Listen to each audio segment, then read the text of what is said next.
And now I am pleased to introduce the presenter for today's webinar. I'm joined by Susan Oates. Susan is the Lead Development Coordinator at Gwinnett Online Campus and is currently in her 16th year of teaching.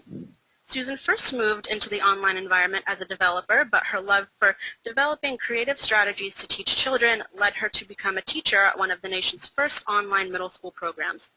From there, she moved into overseeing the development of all online curriculum areas in grades 4 through 12. Today, Susan will be sharing with us her experiences at Gwinnett Online Campus and show your institution how you can also find success online. So Susan, if you are ready to get started, I can go ahead and give you the screen. Okay, thank you, Sarah.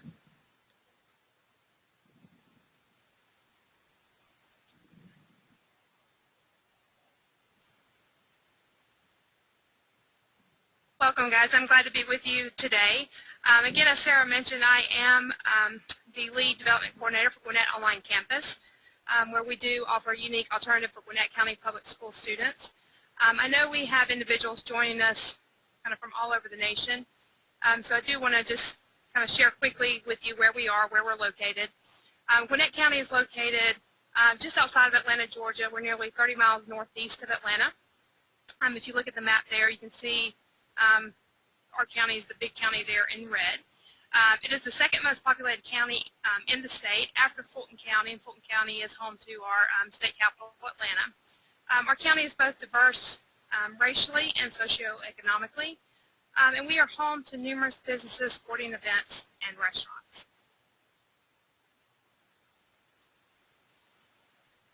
As far as Gwinnett County Public Schools, GCPS, we are down within the county. We're home to approximately 165,000 students. We are a very large school system. That number actually places us as the 14th largest district in the nation. And we're home to over 132 schools. In 2010, Gwinnett County was awarded the Broad Prize, which is one of the largest awards for education within the country. So you may ask, why would a country that appears to be doing so many things right feel the need to embrace an online program?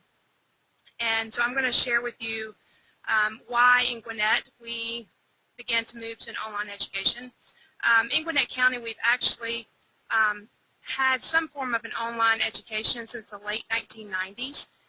Our online education actually began as a supplemental program to offer additional classes, either as credit recovery classes or classes where students could get ahead for their online education. Back in 2010, the school approved us to move to a full-time online program. And since the fall of 2011, we added a full-time program, first beginning with high school in 2011, added middle school in 2012, and this year we have seen the addition of grades 4 and 5. So what made us decide that our county needed to move to an online education? First and foremost, there was a recognized need. Despite being an impressive school system, a school system known for its academic and rigor, GCPS recognized that there were close to 10,000 students, and I think that number's even grown some now, that were homeschooled. And on top of that, not all the students were happy with their educational options at their current school. So Gwinnett County recognized a need for an alternative approach. One, to reach out to those homeschool families and give them another option. But in doing so, we've also discovered that we have various students coming to us for numerous reasons. And I've given you a chart there, and this is by no means an exclusive list, but this is the types of students we see come to us on a regular basis here at GOC. We have inspiring and talented athletes, musicians, actors, and models, individuals who are looking for a more flexible school structure and environment.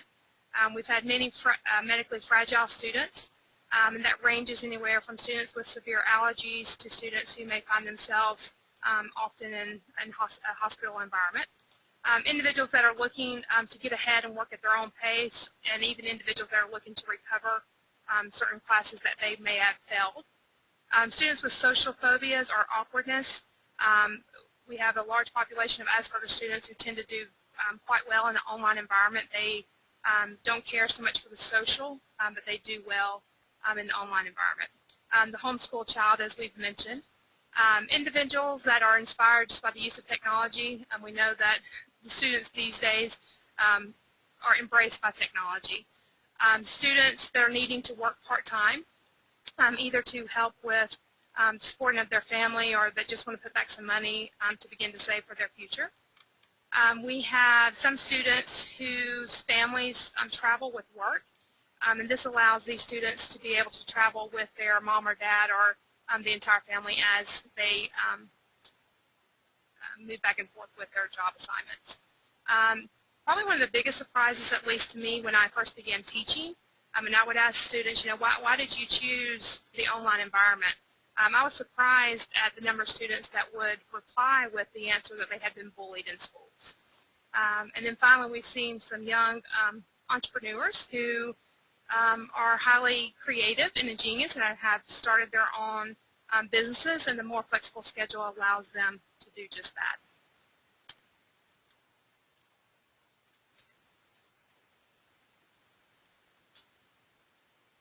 Bear with me, I'm trying to get the slides, not wanting to move. The next part that I was going to talk to you about is just the flexible education in and of itself, just providing that flexible environment. Almost all students that come to us for an online education, they're coming for some reason or another to have that flexible environment. The need for anywhere, anytime access to education is growing, and it creates an optimal environment for various family structures. Guys, bear with me one second. Let's see if I can. There we go. All right. So moving into, we decided why we had the need for an online education, and then we had to really be strategic about making sure that we built the right environment at Gwinnett Online Campus. Again, we started off as a supplemental high school program, and from there added the full-time high school, middle school, and elementary school level schools to that, the full-time programs. And we had to be very careful as we were designing our environment to make sure that we were embracing and meeting the needs of the various children that would come to us. One of the biggest things that we found in the online environment is that the students still need that caring environment online. And that relationships are essential, and probably even more so in the online environment than your brick and mortar schools. We found that communication is essential to the online student, especially at reaching and meeting the needs of both our students and parents.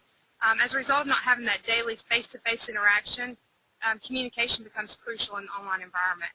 At Gwinnett Online Campus, we use a means of communication. We have email, we have phone calls. Students have the cell phone numbers of teachers where they are able to text their questions as well. We have a paging system within our learning management system. Teachers are able to assign feedback immediately. They're able to host and hold online collaborate sessions.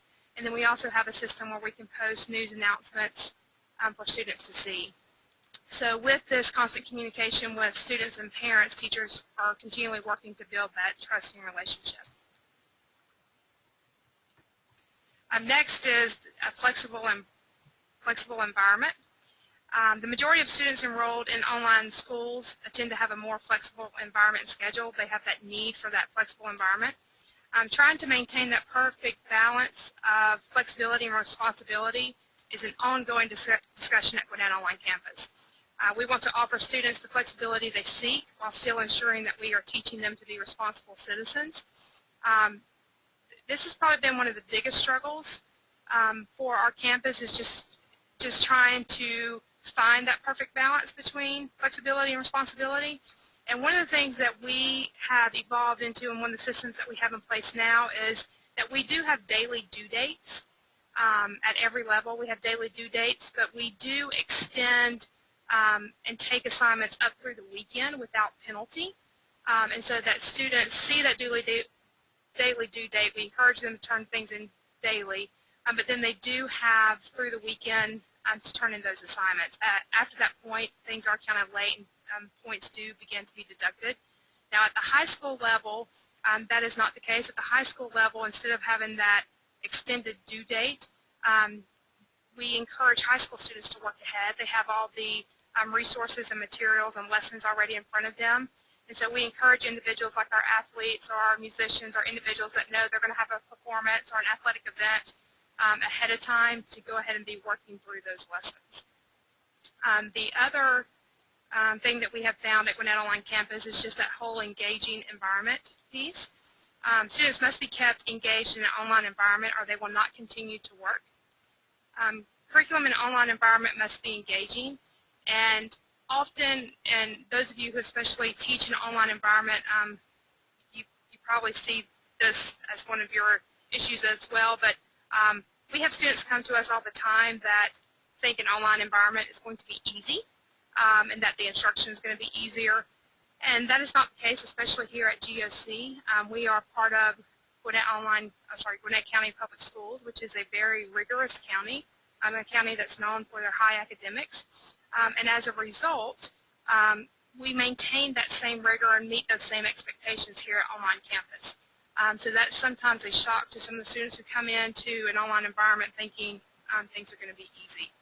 As far as the engaging environment, and guys, I apologize. I don't mean to interrupt. I apologize. Okay, is your slide stuck a little bit again? Okay. It's sticking, and I'm not sure. Let me see if I can. I'm not sure why it's sticking, but it is. It's actually froze up on me again.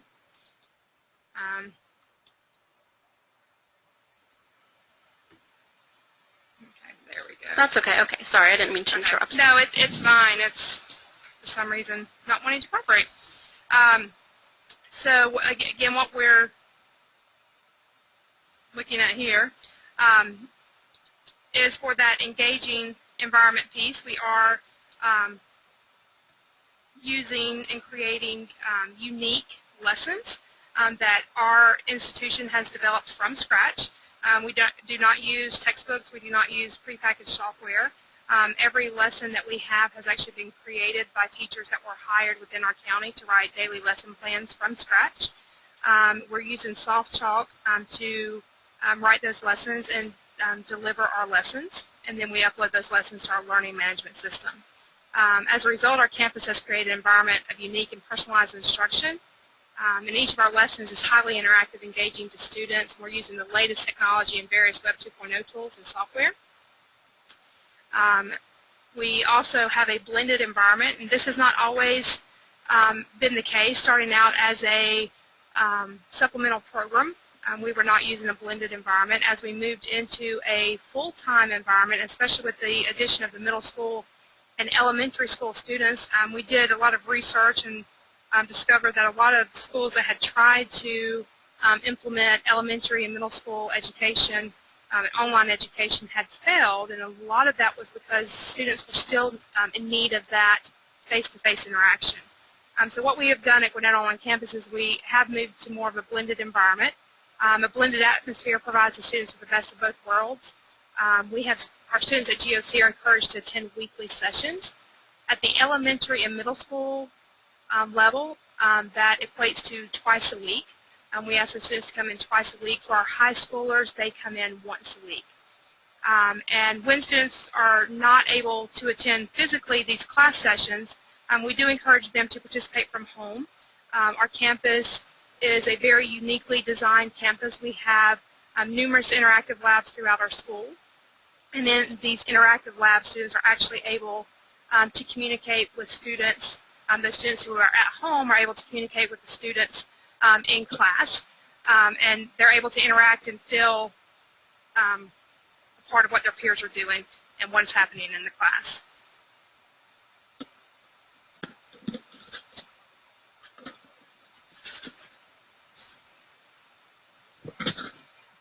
Next, I'm going to show you some pictures.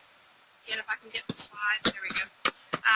What you're looking at here is a picture of one of our online classrooms. This is actually a picture of one of our science labs. And this science lab is what you're looking at. It has a large TV in the front of the classroom and a large screen in the back of the classroom. One of those screens captures what's happening in the class, and the other screen is capturing what the teacher is seeing, kind of the teacher view. And so if you look at this screen is actually showing the class setup and actually what the teacher would see. It also has a list of all the students who are in attendance. So these are students who are attending from home. And this is like the chat session where students can communicate from home. These students, now this is actually a very tame science class where students are actually not up and working on experiments in this particular class, but with this class they're actually using clickers to communicate with students at home. And I think I have another image. I'll show you that in just a minute. But these online classes and these learning lab environments that we offer at school are highly popular. On average, we have probably between an 80 to 85% rate of students who actually attend campus. And then those who are not at campus, the majority of those are joining us from home. We also offer a very flexible environment, and I've kind of talked to you about this as earlier as the slide was not moving, and the engaging environment I talked to you about. Here's a follow-up picture of one of the classes I was just showing you where the girl on the right is actually using one of those clickers to communicate with people at home, and they're taking polls that are being asked of them by their teachers. On the left, this young lady is sitting in our productivity center, which is a large room on our campus where students are able to go and work. It reminds me of the layout of what you would see at a college university. This is just an example of, these are our young 4th and 5th grade students. These are actually our 4th grade students who are actually working on a science lab experiment here on campus. And again, they come in twice a week. We also strive to create an environment of service, participation, and expeditionary learning. And so what I'm going to do next is to show you several pictures. And these pictures, the purpose of these pictures is just to show you that although we operate as a unique and separate entity of Gwinnett County Public Schools, we're also doing a lot of the same things, a lot of the same activities. But then we're also doing a lot of different things. We are able to participate in activities as a result of flexible hours that students in a normal school environment are not getting to do. This is a particular group of our students who went and served at a food bank. And there you see some of the workers at the food bank and some of our students. This is another image of some of our students went downtown Atlanta to work at the Atlanta Mission. And so you see a combination there of some of our students and teachers. This is, again, an example of one of our classrooms on campus. We've actually moved into a new building. This is actually last year in our old building. But again, students are actively engaged, and often people wonder, well, how do you do science in an online environment? And our answer to that is there's actually a lot of things you can do online. You can pretty much dissect anything you want to using online programs. But again, we encourage and want students here on campus to be able to have that face-to-face interaction and communication with students and teachers alike, but also just to have that hands-on experience. This was actually economic activity, a scavenger hunt, where, again, because of flexible hours, students actually were able to meet at the mall. The picture on the right is not a picture of all the students. That's the Old Navy models that you see there, the Old Navy mannequins, and so our students are kind of mixed in with the Old Navy mannequins. But this was an example where they were going around. They were actually having a competition with different groups that were there and looking for different items that were on their sheet. They were looking at opportunity costs. They were looking at just what a global market looks like. Then those students were able to follow up with a discussion at lunch, and this is just one of the small groups you see meeting, having that discussion. Here's an example of our high schoolers. So I've shown you some pictures of kind of elementary students, middle school students. Now here's a picture of our high school students who are meeting in one of our science labs to assemble the skeletal system. We have on our campus what we call field experiences that take place one Friday a month, on occasion twice a month. But these experiences are examples of our expeditionary learning that happens here at Gwinnett Online Campus. Sometimes we have organizations that come to us, and then other times we are going out into the community and into the other organizations. For this particular field trip, students went downtown to the Georgia Bar, and They were first, for the first hour, they were talked to by the individuals that were running the program and given a background and history on law, which does tie into the standards of our middle school and high school students. And when we take these trips, we take these trips with all of our students. We don't usually segment grade level. We open it up to anyone who's interested.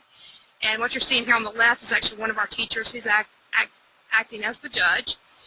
And then everyone else, with the exception of, I think, the prosecuting attorney, who was one of their members of the organization, was actually our students. And it was actually the pig with Sue and the wolf. And so they went through a whole demonstration and had presented their case. And then we had 3 different juries. You can only see 2 of them, but based on our big group, we had 3 different juries who decided the outcome of their case, and then they were able to have that, again, in-person touch and experience that expeditionary learning trip to the Georgia Bar. We also have a course at Gwinnett Online Campus. Our students were asked last year to perform at the Gwinnett Braves, which is a AAA minor league for our Braves program here in Georgia, who just clinched the division, by the way, in case any of you are interested.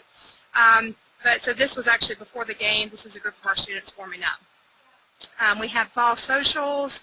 We have prom. And we also have graduation. A lot of times, online schools that do exist, they don't have the means of actually having students graduate from their campus. We do have that.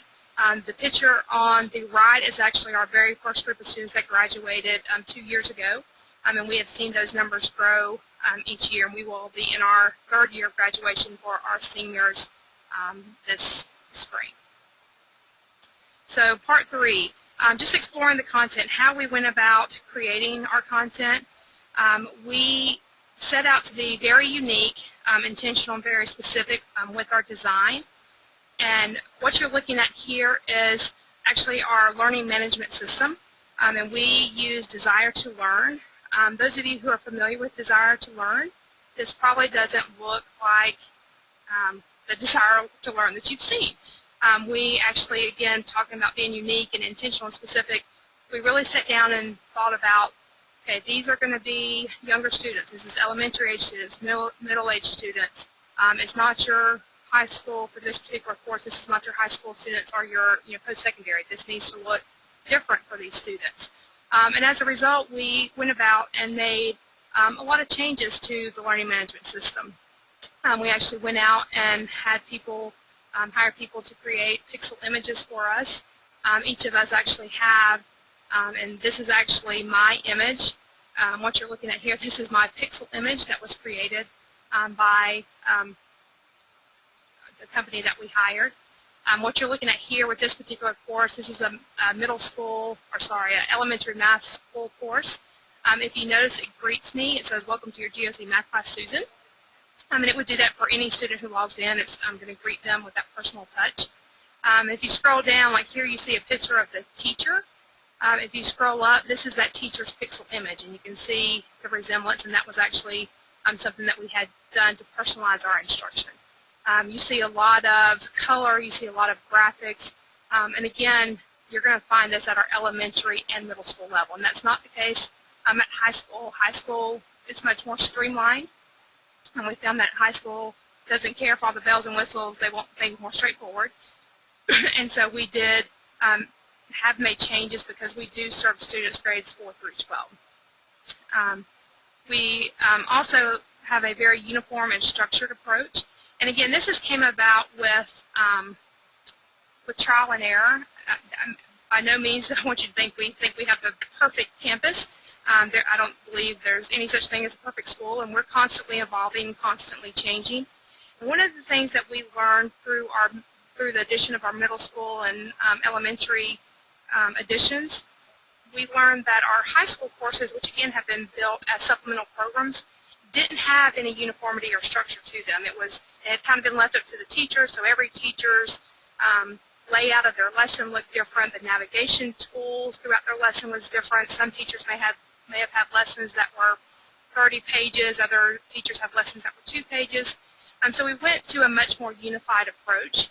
And so what you're seeing is all of our lessons have this blue. Blue is our color at our campus. And so we've created this blue background that you see. That will be the case for elementary, middle school, and high school lessons. We have a unit title and we have our lesson title. And then for each particular level, we do have templates that we have set out where we give our developers templates that already have the pages laid out for them as far as what needs to go on each page. The teachers will be adding the content, but the pages themselves have been already laid out so that the structure remains the same from lesson to lesson and from developer to developer. For the elementary school, we have a 3-component lesson piece, which is the engage, explain, and evaluate. At the middle school level, we have broken that down into 5 pieces: engage, explore, explain, extend, and evaluate. The engage is going to be like the hook of the lesson. The explore is your we're going to go a little bit deeper. The explain is going to be the meat of your lesson. The extend is the enrichment, and the evaluate is the assessment piece. And so what you're looking here is just at one of our lessons. We start every lesson at the elementary and middle school with a driving question. At the high school, it's the essential question. Again, that was just a small tweak that we found as we were adding grades 4 through 12. Students are asked to look at the political cartoon that they're seeing, and in the student workroom, which is our discussion board for elementary and middle school students, they were asked to convey what they believe the message was about. The Explore section actually had them comparing the Colossus of Rhodes, which was one of the 7 wonders of the ancient world, to a figure that they had studied in a previous lesson known as Cecil Rhodes, who was known for his settlement and takeover of South Africa especially, but who wanted to control all of Africa for the English. And so they are asked to compare those two, the picture to the political cartoon, and then they're asked from there to take it a step further to compare that to the Colossus of the Pacific. So there you see Uncle Sam during the U.S. imperialism. You see Uncle Sam stretched out the Pacific. So they're asked to compare those 3 images within the student workroom. And then there's a Did You Know activity that again can be found within SoftChalk, where it just lets the students know that there's actually an inscription on the Statue of Liberty that makes reference to the Colossus of Rhodes, where it talks about the brazen giant of Greek fame. And so that's kind of their explore. Again, it's not necessarily the direct standards of the lesson, but it's kind of to get their interest going before they get into the meat of the lesson. And then the image is seen again, and they talk. The lesson goes through and talks to them about the European impact and footprint that was left on Africa. And it goes through the lesson, talks to them just about the imperialism and colonization of Africa by the Europeans. You can see that students are making posts to the student workroom, the discussion board throughout the lesson. Introduces them to King Leopold, who personally was responsible for the deaths of millions within the Congo, within Africa. They are given a chart on both the positive and negatives of European imperialism. There's another Did You Know activity, and then there's a primary document. The students, again, they don't know what primary document is. There's a text popper that pops up. Again, that's a feature that can be found within SoftChalk that pops up to let them know what a primary document is. But then there's a poem that is provided there from the perspective of someone who experienced the European colonization. And it just asks them, can you feel the frustration and anger of the writer? And then they're introduced to the different effects, the long-term effects of European partitioning on Africa. And then there's a follow-up review lesson. So you can see that's kind of the meat and the bulk of their lesson. Again, this particular lesson is geared to our 7th grade group here at Gwinnett Online campus. The Extend section is actually a lesson that they have been working on over a long period of time. And because the effects of European partitioning, because this particular unit is taught during the month of October, kind of used that theme to build this activity where students actually went in and had to bury one of Africa's problems. And so they were actually had to create an epitaph and a eulogy of the problem that they were burying, and this allowed them to be extremely creative, and it allowed them to have that creative writing piece. So that, and again, that was not just done within this lesson, that was an ongoing piece to their lesson that they've been working on. And then the evaluate, it just goes through and tells the students what they were supposed to have done throughout the lesson, the students were actually reading a book on known as Diamonds in the Shadow, which hits on a lot of the standards that students were learning about Africa.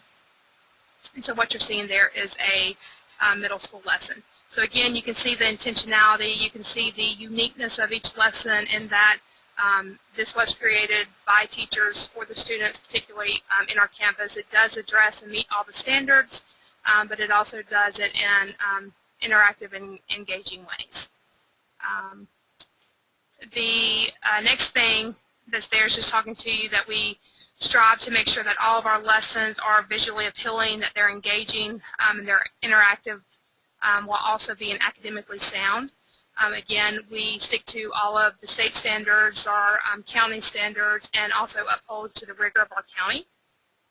And just to show you what maybe a high school course would look like, our high school lesson is actually set up in a 4-part component, and we have the acronym PASS, which stands for Preview, Acquire, Summarize, and Study. Again, you have your unit title and your subtitle. The preview would kind of be like the hook, the way it was for the engaged section in the middle school and elementary level. The acquire is the main bulk of your lesson. The summarize is going to be the assessment, and the study is going to be either the enrichment or the review. And so what this teacher did here, there's actually an EQ, the essential question. Again, as we've learned that it's better to have the essential question at the high school level, and it's easier for our elementary and middle school students to understand the term driving question, but it's the same principle and same concept. So this teacher, for math, they're introducing arcs and chords, and so this teacher just provided a real-life example of an arc within our state there in Missouri, or sorry, within our nation in Missouri. The acquire section, sorry, I was going to pause that. The acquire section actually goes through, and again, you can see the visually appealing part of the lesson. We've got visual, we have color, we have text poppers for words, and I'm just going through this quickly just so you can kind of see some of the differences. We learned as we were going through and planning and designing, you know, that high schoolers didn't want all the color and the big font and all the images and animation and all that the elementary and middle school did. So you see this is much more clean, straightforward than what you would see at the elementary and middle school lesson. You do see, again, a lot of practice problems. This was actually done within SoftChalk as well, where the problem is given to the students. They can mark an answer, and they can have their answer checked. And I missed it. I just checked one. But then there's an explanation of what is the correct answer and how should you arrive at that answer. And so you have several examples and actual problems that the students can work, and they go through some theorems. At the bottom there is actually a teacher recording where they go through and walk students through actually several examples. On the summarized page, there's actually 16 practice problems here for the students to do. They can either view the problems actually on the screen. There's also a Word document that contains those 16 problems if they'd rather work from a Word document. And then kind of the same principle of what, you know, when we were all in school, and if you were working a math problem and you wanted to flip to the back of the book to see the odd problems if you got it right, kind of the same principle here. It's just provided to the students in a document. And then finally, the study section, do you need to practice some more? This takes them to just an interactive game where the students are able to practice and look at how to solve for angles. So that's a high school lesson. This is actually what a high school course would look like. And so you can see that this is very different as far as appearance from the elementary and middle. Again, the elementary and middle, it was very personalized. It was very graphic. There was a lot of clip art, a lot of specific design and intention that went into that page. The high school is much more, probably if you're used to D2L, it's much more the typical D2L layout that you would see.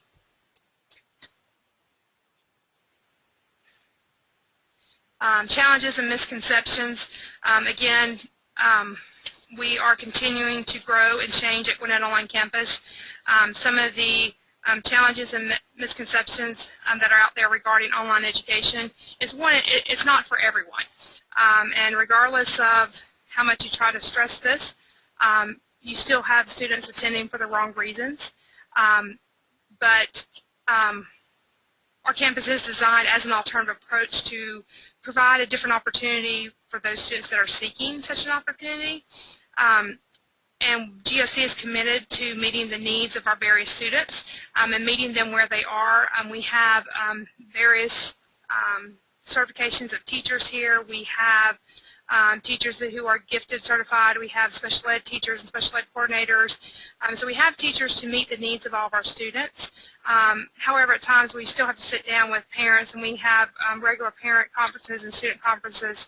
And sometimes we have to sit down and have those difficult conversations with some of those groups and let them know that, you know, online may not be the best option that's available to them, and then we can walk them through some of the options that are available to them. Some of the misconceptions, and I think I've hit on this a little bit earlier, but there's a ton of misconceptions out there about online education.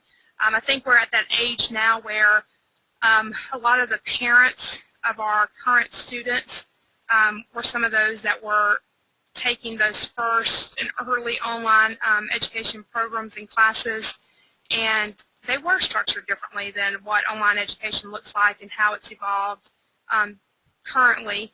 And some of them do have misconceptions as they're coming out.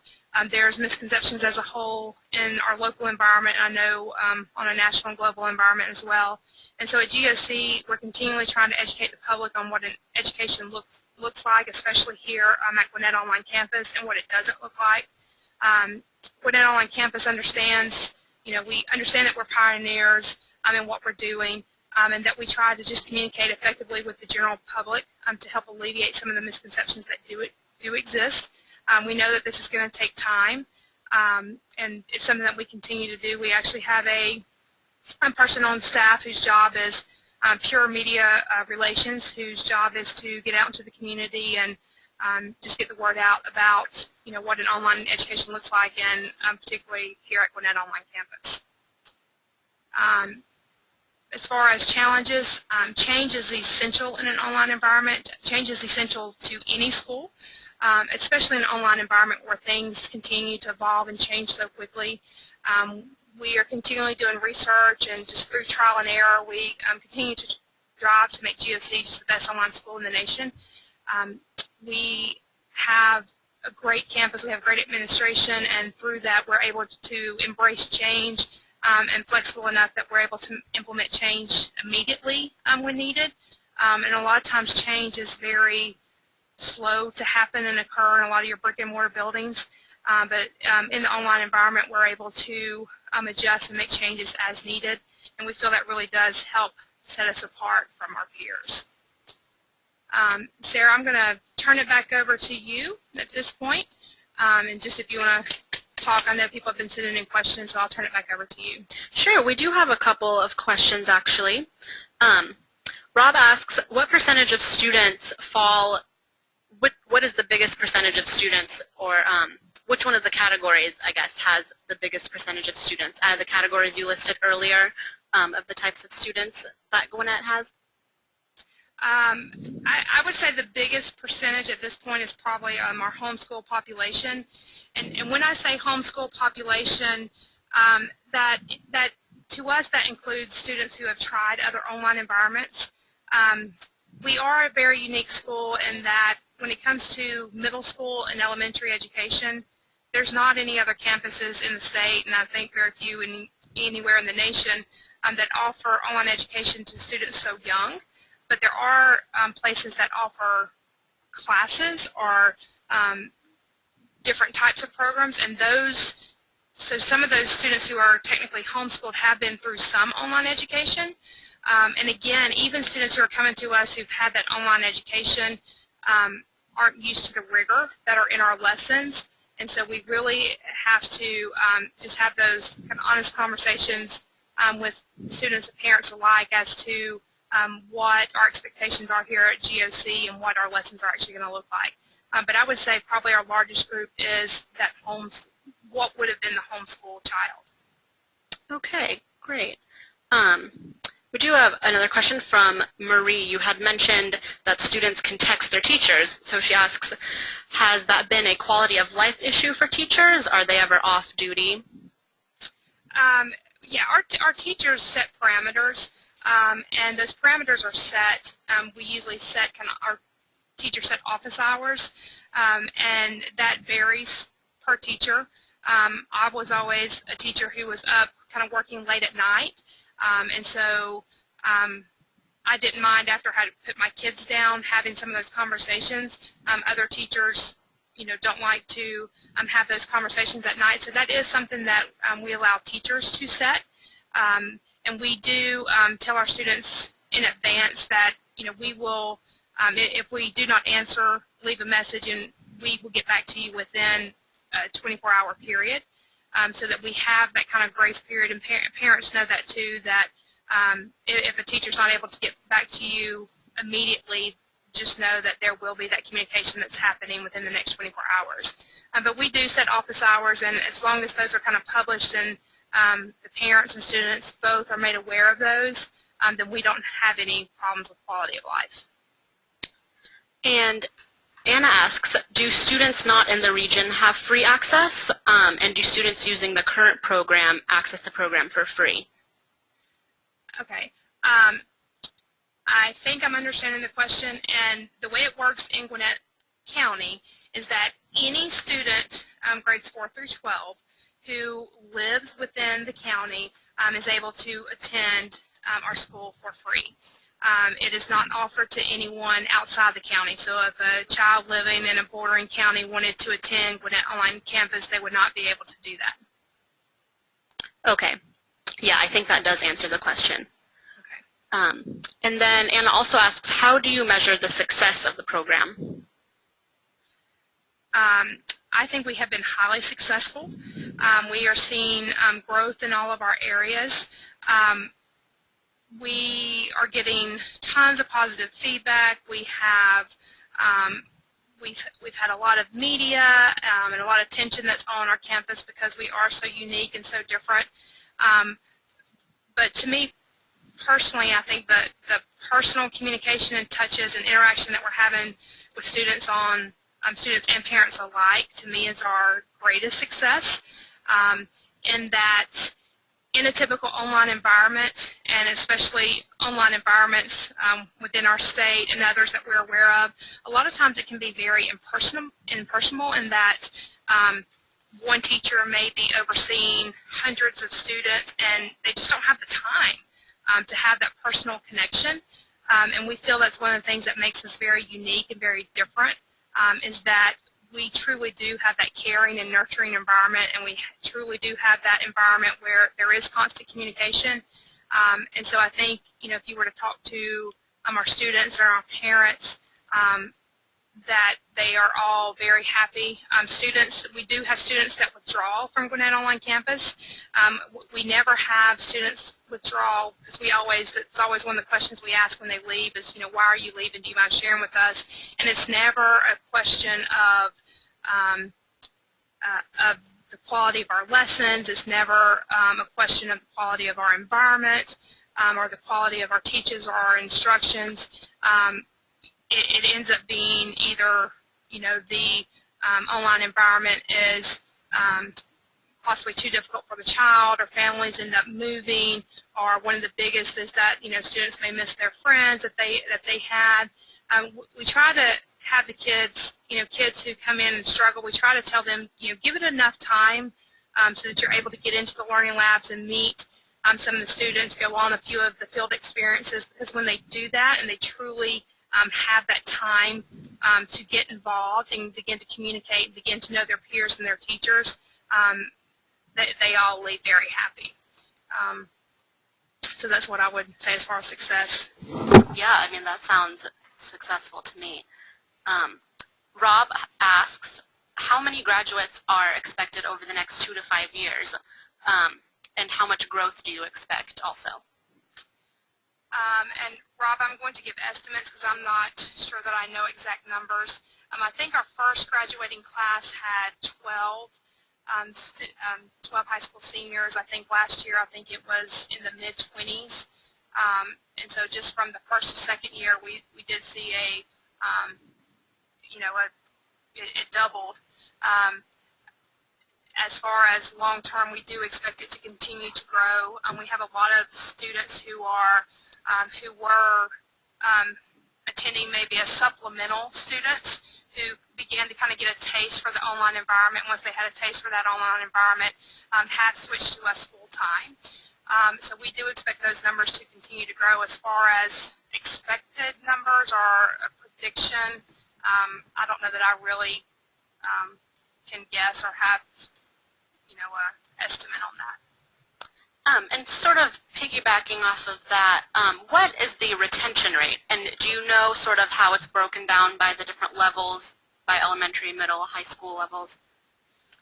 Retention as far as those individuals that are not passing classes and have to repeat a grade? Is that what we're meaning? I'm not sure. Dan, if you can sort of expand on your question, I can ask it again if you want to be more specific. He's just asking about the retention rate. But I can move on to another question. We have some questions about math, actually. Rob also asks, how do math students enter special characters in the online environment? For example, arc, angle, or exponents, etc. Okay. He's talking about the students themselves? Mm-hmm. How do math students, yes. Okay. I know SoftChalk and all that has the special characters that our math teachers are able to enter. Right. At the elementary and middle school program, we actually have a very unique technology that we use that our math teachers absolutely love, and that is that we use the Live Scribe or the Echo Pen. And that Echo Pen is actually a pen that allows you to record both the movement and it also records sound. So we use this pen in a couple of different ways. We use it for students to actually do their work on, then they can submit. It's actually got a USB, and they can plug it in, and they can submit their work electronically. But it's actually the student's own handwriting. So that helps with the math teachers, especially at elementary and middle school level, in that it actually, the math teachers are able to see the students showing their work. And so that's been a highly successful. As far as the special characters within for our high school and outside of the Live Scribe pen, I don't have the answer to that. I don't teach math. They wouldn't want me to teach math. So that would have to be a question I would have to get back to you on. What I know, they do it all the time. I'm just not sure how they do it. So that's something I would have to get back with you on. So if that's something, Sarah, if you wanted to take this information or something, I could find that answer and get it to him. Okay. We do have some clarification on the retention rate. So he's asking how many students return, so how many students make it through the school year and then continue on to the next year versus students who might drop out or who might leave the program. Okay. And I don't have specific percentages on that. Again, my particular job is just more as an instructional design, overseeing the actual lesson management within our school system. Again, that's probably something that I could potentially find out. I will tell you that just walking the hallways, and again, I've moved out of teaching this year and into actually overseeing lesson management and design. But, I mean, I walk down the hallways and students aren't calling my name because it is a large percentage of the same students. We do have students, one of the things that I've seen is at certain levels of school, for example, like our 8th graders, we did have many of our 8th graders, many returned to us, but those who didn't, it wasn't because they didn't care for the online environment, but it was more so because they wanted to be involved in an extracurricular activity at the high school level, such as sports, which we do not offer here at Gwinnett Online Campus. Okay. We have one question also. Do you allow students to complete courses early and then take other courses? We do. One of the things that we found is that often when students come to us, and especially parents come to us, and they say, can our student work ahead? Our student, is not challenged in the regular class. We would like to attend Gwinnett on campus so that they can be challenged and move quickly through the lessons. What we typically find is that usually is not the case. I think we've had one, potentially two students who have worked at a truly accelerated pace, and with those students, parents were able to make those special arrangements. But usually what they find is that the lessons here are definitely more engaging and interactive, but the rigor is also still there, but with a combination of the technology integration that they're being asked to do, and with all the just kind of enrichment pieces that we offer, they're usually not truly moving ahead the way students and parents think they're going to. But again, we do have the means of being able to offer that to students when it truly is needed. Okay, and then we have a question. Is it an asynchronous collaboration between teachers and students? Yes, for the most part. And when they're referring to asynchronous, they're referring to, who asked that question? This is from Androlino. Okay. I can see maybe if she wants to expand on that a little bit. Yeah. We do, for the most part, have a asynchronous environment. That's why I was wondering exactly what she was wanting to know from that.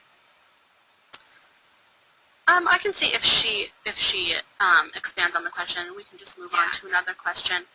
I can answer that. She gives me a little more what she's truly wanting from that, and I can give her more information. Okay. In terms of training, how do you do orientation or training to help students learn the technology that you're using? We actually have, we do numerous things, and we do it for students and parents alike.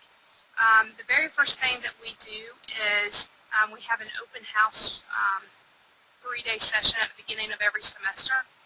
During that open house, students are expected to be on campus for all 3 of those days, where we actually go through all the technology. We have teachers that actually begin to show them the different tools and the different things that they will need to be successful.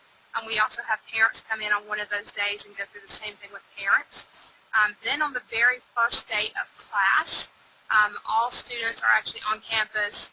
Our entire staff, we have like 2 or 3 people per room to walk around and help filter and answer questions.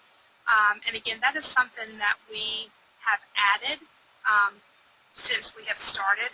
One of the things that we really pushed through this year is adding those features so that we could provide more support. We then also have some one-on-one sessions parent one-on-one sessions where we bring them in a couple of weeks after the school year has started, after both their student and child are interacting with the system, so that things begin to make more sense now that they've seen it in place. And what is the student-to-teacher ratio? It varies per level. Our elementary level tends to be, right now, about probably 12 to 1. Okay. And again, our elementary numbers are low. This is the first year we've opened for 4th and 5th grade. Middle school is usually low to mid-20s, and that's per class, per teacher. Now, if you talk about all the teachers all the different classes that teachers has, it can get up, from anywhere from 80 to 100 for middle school teachers. And high school teachers, we usually try and keep about 120 students per high school teacher. Now, that's for all of their courses that they teach, but that would be considered a full load for our high school teachers. And then Amy asks, are any of the online components, especially math, available to teacher or students in an on-ground Gwinnett classes? I think she means maybe in-person classes. Okay, say that one more time. Are any of the online components, especially math, available to teachers or students in an on-ground Gwinnett classes? Yeah, I'm not sure if I'm following that question. Again, we do offer live sessions. I'm not sure if that's what she's referring to, where our students would actually come in and meet face-to-face with teachers. We also offer live chat sessions where teachers can get on and like a collaborate session and either have more like a tutorial one-on-one conversation with the student or in a small group environment. I'm not sure if that's what she's asking. Okay, yeah, Amy, if you want to be more specific or if that didn't answer your question, please just type it in the questions panel again. Kathleen also asks, what happens when cable or internet service goes down, or what happens if a student does not have a computer or is not able to pay for internet access? Okay. One of the things that students have to have access to in coming to Gwinnett Online Campus is a computer. That's one of the prerequisites for attending Gwinnett Online Campus. Now, we do have students who use public resources, like where they would attend a public library or something like that to use some of those resources. But it is a prerequisite that they have a computer and internet access to work from in order to participate in the online environment. Sarah, I don't remember the second part of that question. What was the first part? What happens if the cable or internet goes down? Yeah, thank you. That doesn't happen frequently. Again, we pay companies big bucks to make sure they don't go down. But we did have some situations with that last year, and then when that happens, we are quick to send out communication to both parents and students alike, so that, and we try to give them a window frame. You know, it looks like it's going to be down for an hour, it looks like it's going to be down for 3 hours, get back on later. It looks like you're done for the day, and we will, you know, we have to make adjustments. When things like that happen, just like you would in a regular classroom, adjustments have to be made, and teachers are quick to make those adjustments and then communicate that with both students and parents. Right. And then Davey asks, how is evaluation done? Do students come to campus for tests, or is all the work turned in by the student online? And could you comment a little bit on the evaluation process? Okay.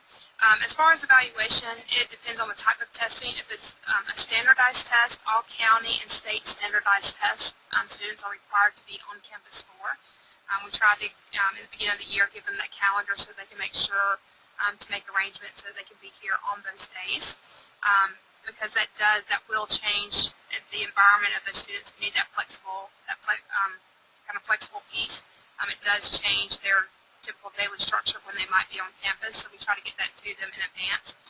As far as just your kind of your unit assessments or your quizzes or your daily assessments, all of those are actually done through the computer itself. Within our learning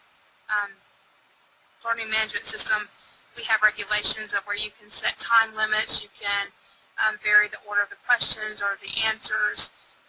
We even have a program where if it's a written piece, you can check for plagiarism. And so that's kind of how we oversee assessments here at Gwinnett Online Campus. And then Amy asks, what is the percentage of online students who come in on an IEP? Again, I can't speak to percentages. I can tell you that we have students with IEPs, we have ELL students, we have 504 students. We have pretty much any type of student that you would have in a brick and mortar setting. We have in the online environment. Again, we have counselors here at our school. We have a special ed coordinator. We have special ed teachers. So we have individuals the way you would in a school environment to address those needs. The great thing about online education too is that within the lessons themselves there can be adjustments that are made if need be, or there can be like one of the features that we have through SoftChalk is the read speaker, where students need, especially students who may struggle with their reading level, where the lesson can be read to them. So all those type of features are there and in place should our students need them or choose to use them. And we have time for one more question, which came up a couple times, but can students who are enrolled at a Gwinnett County public school enroll in any of your online classes in supplement to their normal school course load? Yes. I think we, again, in numbers, I'm not sure of exact numbers, but I want to say we have about 250 full-time online students. However, when you look at our full supplemental program and the students that we serve, we are actually the largest school in Gwinnett County and serve over 5,000 students. So that shows you that most of our students and the big bulk of our program is still the supplemental and online piece, and that's either through, again, students who are trying to work ahead, through credit recovery, or even some students that I think once they're a junior, they can choose to take half their classes at their campus in the county and take half through Gwinnett Online Campus. That sounds good. And if you want to continue, if you want to go to your next slide, Susan, you can show people how they can contact you if they have additional questions. We do have some more questions we didn't get to, but I can send those to Susan. If Susan maybe has some time to answer them after the session, we can find the answers for you and definitely get those answers to you. Yeah, especially when it comes to kind of more the statistical information of our program. I don't have a lot of that and aren't, especially know a lot of that information. But if you're interested in that information, I can try and find that out for you. There on the slide you see my contact information. You see my office phone, and again that's brings into my direct office line. My cell phone, our fax number. We're actually not seeing the slide on the screen. Sorry. That's okay. There we go. There you go. Are you seeing it now? Yep, now we see it. Okay. So just my office number, my cell phone number, the fax number, my personal email address, and then our website. I will tell you, if you want to learn anything else about Gwinnett Online Campus, it can all be found within our website. There's packages. If you want to request packages for further information, you can do that. You can view our newsletter that we have. You can view videos that we have about our campus. Pretty much anything you would need to know can be found. Even our history and all that can be found on our website. We also have various media outlets, and again I referred and made note of, and again my slide's not wanting to cooperate again, Sarah.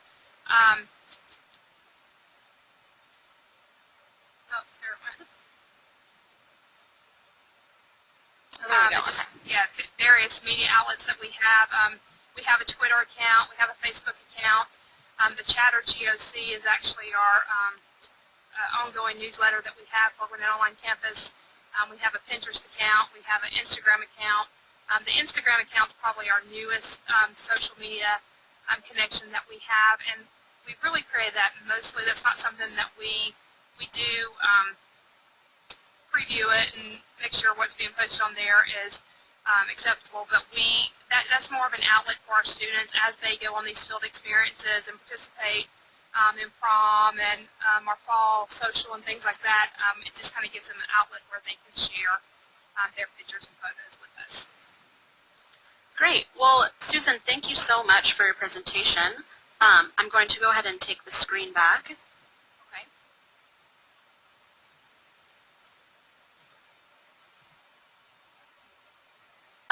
And again, like Susan said, for more information, you can send her an email or you can visit GwinnettOnlineCampus.com. For more information about SoftChalk, you can visit our website at softchalk.com, or you can email us at learnmore@softchalk.com. And thank you so much for joining us this afternoon. Susan, do you have anything else that you would like to add? I do not. Just know that I am available for questions. I know that we are pioneers in what we're doing, especially with our younger students.